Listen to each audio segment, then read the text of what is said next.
Hi everyone. Now that we've talked about optical activity, I want to come back and contrast enantiomers and diastereomers. Okay, it's really important to know how enantiomers are similar and how they're different and how that compares then to diastereomeric compounds. Remember, enantiomers are non-superimposable mirror image compounds, and if a compound has an enantiomer, it is said to be a chiral compound, and chiral compounds are optically active. Now, one of the differences between enantiomers is their optical activity, right? They rotate plane polarized light in opposite directions, albeit to the same numerical degree, plus 15 versus minus 15, for instance, okay? So they will differ in their rotation of plane polarized light, okay? Now, it can be the case that chiral molecules possess asymmetric centers.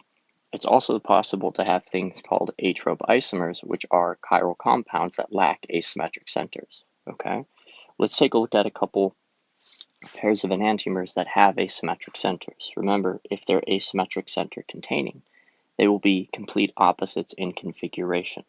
And one way to draw those enantiomers is to have this idea of making a mirror plane and mirroring it over. So notice how the phenyl ring, the benzene ring, was kind of pointing down and to the left. Now it's pointing down and to the right. But notice how when I've mirrored, say, the left compound over, I haven't changed the perspective wedge. But when I've mirrored this over, I've changed the clockwise counterclockwise relationships, and thus I've flipped the configuration. Another way to draw an enantiomer is to keep the compound with the same drawing directionality, meaning I am not mirroring it over, but here what I'm doing instead is flipping the perspective wedges. And when I flip the perspective wedges, I am changing that configuration, okay?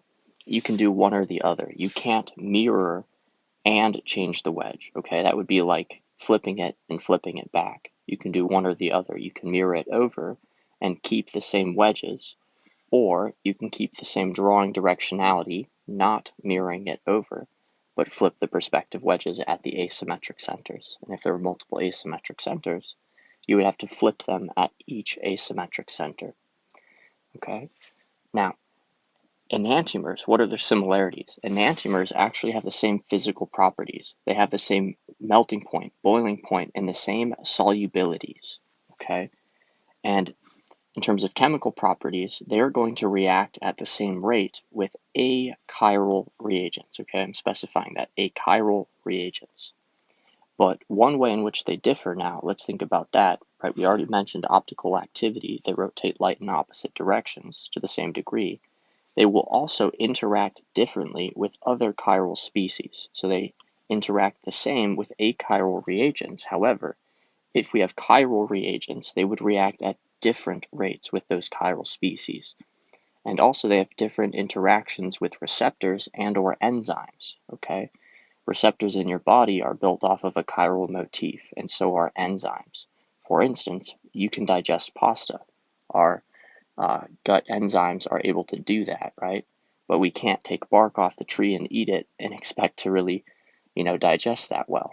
Okay, we don't have the enzymes for that, and the difference between the carbohydrates in bark and pasta is just literally the stereochemical linkage between the sugar molecules. Okay, so just to recap that, enantiomers, similarities, they have the same melting point, boiling point, solubilities, and they react at the same rate with achiral reagents.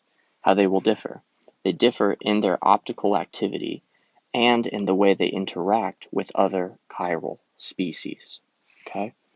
Now, let's come down to diastereomers. Diastereomers, we said, were configurational isomers that are not enantiomers. Again, that's kind of a vague definition, but we're saying that if they were asymmetric center containing, they are not completely opposite in their configurations, and they're not identical, right? Okay. We also said that E and Z alkenes could be considered diastereomers, and that cis-trans isomers could be considered diastereomers. Sometimes E and Z and cis and trans diastereomers, however, were considered geometric isomers. Really depends upon your professor. The term geometric can describe E, Z diastereomers, and cis-trans diastereomers. Okay, so let's think, how are diastereomers similar to each other, and how are they different? The similarities, Well, the similarities is that we have the asymmetric centers, bonded to the same atoms and or groups, right? That's just about in terms of all the similarities that they have, meaning if you looked at these two molecules, the asymmetric centers have the same groups attached, but in 3D space, right, the relationships are different. We'll see that diastereomers have more differences than similarities. In fact, there's very, very few similarities, okay? In fact, really, it's just what groups are attached. Diastereomers will differ in their melting point, their boiling point, and their solubilities. They have different physical properties. Enantiomers have the same physical properties. Diastereomers have different physical properties. And what's interesting is that they have different chemical properties too. Diastereomers do. They react at different rates with achiral reagents. And when it comes to optical activity, the numerical degree will probably be different. Okay, it has to be different. And that means that the rotation, clockwise versus counterclockwise, could also be different. So if you looked at compound, maybe compound Y, and the diastereomer of Y, it might be the case that this rotates light minus 42 and that its diastereomer rotates light, negative 15, okay? Or maybe there's another diastereomer of Y and it rotates light, plus 15, something like that. Now, in this comparison, both of these two compounds are diastereomers of Y. However, notice the optical activity, because those two compounds are optically kind of opposite, plus 15 versus minus 15, we can now make a statement about these two compounds, saying that they are enantiomers, right? Enantiomers rotate light in opposite directions to the same numerical degree, okay?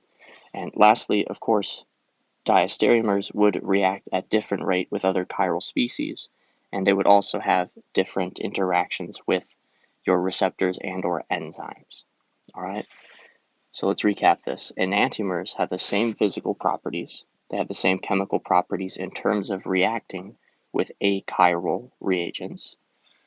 In terms of differences, they rotate light in opposite directions to the same degree, and they interact differently, enantiomers do, with other chiral species. Diastereomers, the only similarities is the groups attached to the stereocenters. Okay, we'll have the same groups, but in 3D space they're arranged differently. Okay, and diastereomers are configurational isomers that are not enantiomers. Their physical properties will differ. Their chemical properties will differ. Their optical activity will differ. Okay, in terms of probably numerical value, and it could be the case that they differ in plus versus minus. Here, my example, they both were counterclockwise, lever rotatory, but they could have been one is plus and one is minus in terms of optical activity. Very important that you know these differences and similarities between enantiomers and diastereomers.